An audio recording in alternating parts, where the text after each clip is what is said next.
Good morning, student. Now we will start with the exercise 6.3. Now this theorem is totally based on the angle criteria, side angle side criteria, or side similarity criteria. Now let me start with the question number 2. In the question number 2, in figure 6.35, triangle ODC that is similar to the triangle OBA, and the angle BOC is 125 degree, and angle CDO is 70 degree. Now we have to find out the angle DOC and the angle DCO and the angle OAB. It means that we have to find out the three angles from this question. So let me start with it. So this is the figure that I copied from the question. This is 125 degree and this one is 70 degree. Now if we will see that angle DOC and BOC, this is a straight line. So this whole angle is what? 180 degree. This one angle we already have 125. So can we find out DOC? Yeah, perfectly. 180 minus 125, that is equal to 55. So angle DOC is 55. So this is the first angle, that is 55. Yeah, superb. Now you are thinking about this one angle. Yeah, this is a triangle and the sum of this triangle is 180 degree. So we have angle this one and angle this. So we can find out easily this one. So this is the formula we apply here. So 55 plus 70 is equal to angle DCO is equal to 180 degree. And after solving that, we get this is equal to 55. So this angle is also 55. Now we have to find out the next. Which one angle we have to find? We have to find out the angle OAB. Now as we know that the triangle DODC and OBA are similar triangle, it means what? Angle OAB and angle DCO are equal. So this will also be a 55 degree. I hope that all of you get clear that. So both the angles are 55 degree. Now let me come on the next question. Next question is, we are taking question number 4. In the question number 4, there is a given figure 6.36. This is the figure we have. And here is given QR upon QS. QR upon QS, that is equal to QT upon PR, and the angle 1 is equal to angle 2. Now we have to show that PQS is similar to the triangle TQR. Now this we have to prove here. So let me start with it. First of all, I am writing here given. What is given? QR upon QS, that is equal to QT upon PR. This is already we have, and the angle 1 is equal to angle 2.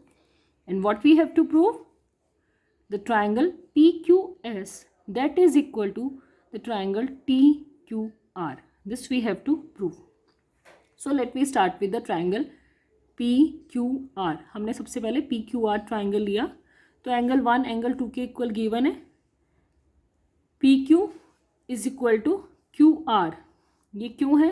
PQ और PR क्यों equal है? क्योंकि ये दोनों angles equal है, तो ये sides भी हमारी क्या होंगी? इक्वल होंगी. आई hope that all of you know about this. अब ये दोनों इक्वल है और ये हमें गिवन है QR QS is equal to QT upon PR. This we have. Now PQ PR equal है, तो in place of this we can write down PQ. So QR upon QS is equal to QT upon PQ. क्योंकि PR और PQ equal है, तो हम PR की जगह PQ भी लिख सकते हैं. Now let me take the triangle PQS and the triangle TQR. हमें इन दोनों में सिमिलरिटी प्रूफ करना है, तो हमने ये दोनों ट्राइंगल्स ले लिए. ये हमारे पास कंडीशन हमने ऑलरेडी ऊपर फाइंड आउट कर ली है. QR upon QS is equal to QT upon PQ. QR upon QT ये हमारा नीचे आ गया, इसको हमने इंटरचेंज कर दिया इन दोनों को. और एंगल 1 कॉमन जो दोनों के अंदर है. तो by this three condition, these two triangles are similar to each other by the side angle side property. So in this way we had done the question number 4. Simple है, easy है. Let me come on the question number 6 now. Now in the question number 6, if we will see that in a figure 6.37, ये हमारी figure है और इसमें हमें क्या given है, the triangle A B E is congruent to the triangle A C D. ये जो ट्राइंगल है हमारा, ये इस ट्राइंगल के साथ कॉन्ग्रेंट गिवन है. अब हमें क्या प्रूव करना है, we have to show that A D E is similar to the triangle A B C. ये जो ऊपर छोटा सा ट्राइंगल और ये बड़ा ट्राइंगल है, ये दोनों हमारे सिमिलर हैं, ये हमें प्रूव करना है. तो हम किसकी हेल्प लेंगे, जो हमें ऑलरेडी कॉन्ग्रेंट दिया हुआ है उसी की हम लोग हेल्प लेंगे यहाँ पे. तो how we will take this help. So पहले हमने क्या किया, जो गिवन है हमने वो लिख लिया, फिर जो हमें प्रूव करना है वो हमने लिख लिया.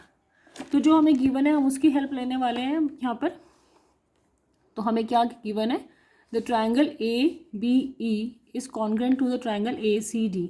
अगर ये दोनों ट्राइंगल कॉन्ग्रेंट है तो इनकी साइड्स क्या हो जाएंगी, इक्वल हो जाएंगी. परफेक्ट.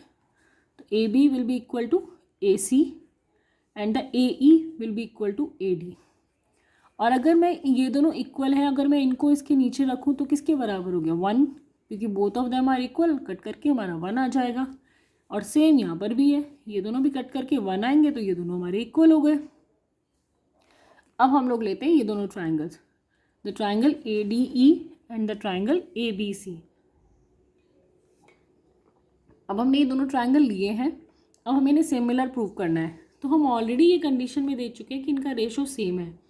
एक कंडीशन तो ये हो गई. दूसरा क्या कॉमन है इन दोनों के बीच में, एंगल ए कॉमन है. The second is angle A is common in both of them. तो अब ये कौन सी कंडीशन हो गई, कौन सा क्राइटेरिया हो गया, by SAS these two triangles become similar to each other. Simple, easy, कोई डिफिकल्टी नहीं, easily we can solve this. Now come on the next question, that is question number 8. Now in the question number 8, if we will see that simple सा question है ये भी. 8 में दिया हुआ E is a point on the side AB. ये हमें figure construct करनी पड़ेगी. Produced of a parallelogram ABCD and BE intersect CD at F. Now we have to show that the triangle ABE is similar to the triangle CFB. ये हमें prove करना है. तो how can we do this. चलिए पहले हम लोग इसकी फिगर कंस्ट्रक्ट करते हैं कि कैसे होगी. यहाँ पे इन्होंने हमें बोला है कि हमारे पास एक पैरेललोग्राम है. तो मैंने क्या किया, ABCD एक पैरेललोग्राम कंस्ट्रक्ट कर लिया. उसके बाद हमें बोला है कि AD को प्रोड्यूस करना है E पॉइंट तक. तो मैंने क्या किया, AD को प्रोड्यूस किया E पॉइंट तक. और फिर हमने क्या करना है, बी और ई लाइन को ज्वाइन करना है, इस पॉइंट को ज्वाइन करना और एक पॉइंट पर ही कट करेगा इस पैरेललोग्राम को, that is in DC, that is point F. तो ये हमें गिवन था, तो उसके अकॉर्डिंग मैंने ये फिगर कंस्ट्रक्ट कर ली. I hope that all of you get also clear this figure. अब अगर हम देखें ये दोनों लाइन्स क्या हैं, पैरेलल हैं एक दूसरे के. तो ये क्या हो गया, इसकी ट्रांसवर्स लाइन हो गई. तो ये एंगल क्या हो गया, इसके इक्वल हो गया. क्यों, यस, ऑल्टरनेट एंगल्स हो गए. 3 किसके इक्वल हो गया, 4 के इक्वल हो गया. परफेक्ट. अब हमें प्रूफ क्या करना है, we have to prove that ABE and CFB these two triangles are similar. तो चलिए अब हमने जो जो कंडीशन ली है, एंगल 1 एंगल 2 के इक्वल हो गया और एंगल 3 एंगल 4 के इक्वल हो गया. So by AAA, angle ABE is similar to the triangle CFB. I hope that all of you get clear this concept.